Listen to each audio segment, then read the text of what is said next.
Welcome to Friends. Ruffles can be a crafter's best friend.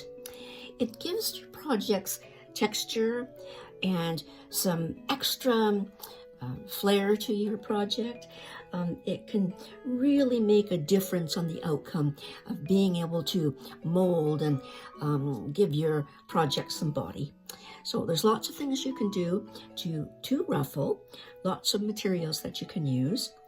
You can use ribbons that are already ruffled and then just apply them to the edge of your fabric. You can use ribbon that's not ruffled, and all you do is take a running stitch along and then cut it off at the end and then just ruffle it to pull it together. So also you can use other ribbons such as this ribbon, where what I would do to make a neck ruffle, I would take it and I would stitch down in large stitches and then pull it tight, which would ruffle it up. And the wire on the sides gives it a really nice look. You can use fabrics. On this particular fabric, you could use it as the bottom of a dress, as you have a ironed edge as the bottom, and then you could take your stitching along and pull it tight with your ruffling and then add it to the bottom of your dress. Or even when you're putting a skirt together, you can use the ruffled material to bind to your waistband. So lots of things you can do. As an example, I've taken a really sneak preview of my Easter project, and this little rabbit, I've put a ruffled skirt on the bottom of her dress. I've also put some little ruffled sleeves on the side, so it gives it a little bit more bounce to the project. So a couple of ways that you could do ruffling. You can do it on your machine. And what you do is you put your stitch level to the highest level so that your stitches are very open and loose. And then what you do is you do 2 rows of stitching on your machine, and then you pull the 2 threads and you work it along to increase the ruffling of your piece. I tend to not like the machine ruffling as much unless I'm using very fine fabrics. Great for that, because otherwise I tend to find that my threads will break, and that's a bit frustrating when that can happen. So I am an old-fashioned, so I tend to use my upholstery threads, my heavy-duty threads, and I only do 1 level of stitching, and then I pull it tight. So how I do it is to take the fabric that you want to ruffle. I do a seam so that you've got a finished edge at the bottom, because this would go at the bottom of a skirt or onto a waistband. And then what I do is I take my stitching, I start with a blanket stitch on the very end, because that gives the thread the security that you need.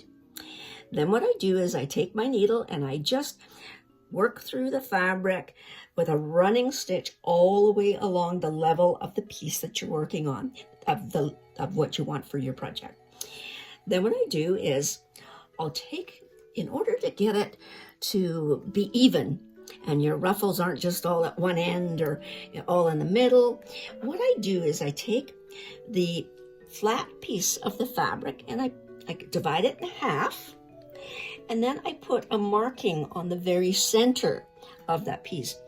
I also do the same before I ruffle the fabric, and I measure it out, divide it in half. So I've got 2 pieces that are going to be equal, so I'm going to be able to ruffle evenly on either side.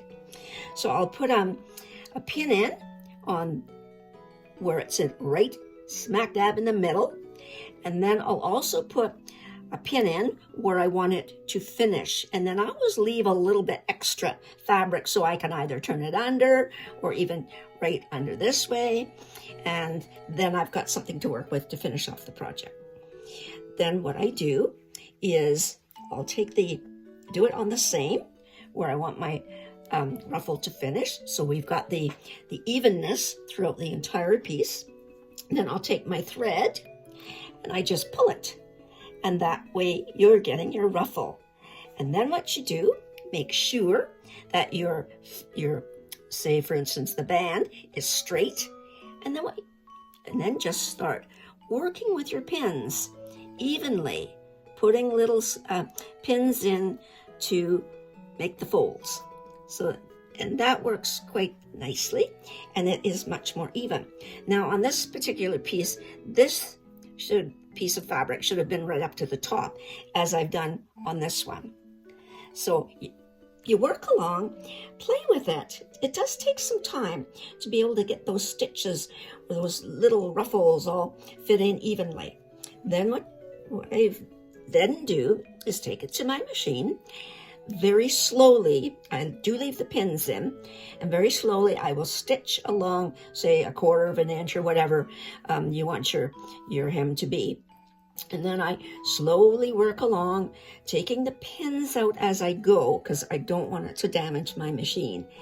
And then I work it all the way along, and then take all the pins out, as I say, as you go.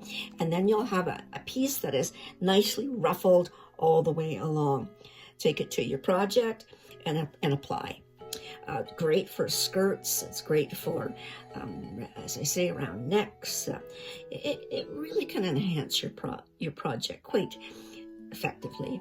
So it's a simple tip, and I like the way that if you divide your fabrics in half and then you ruffle in half, that you're going to get the evenness of, rather than having all of the ruffle down at one end and not down at the other. So there you go. It's a really short little tip.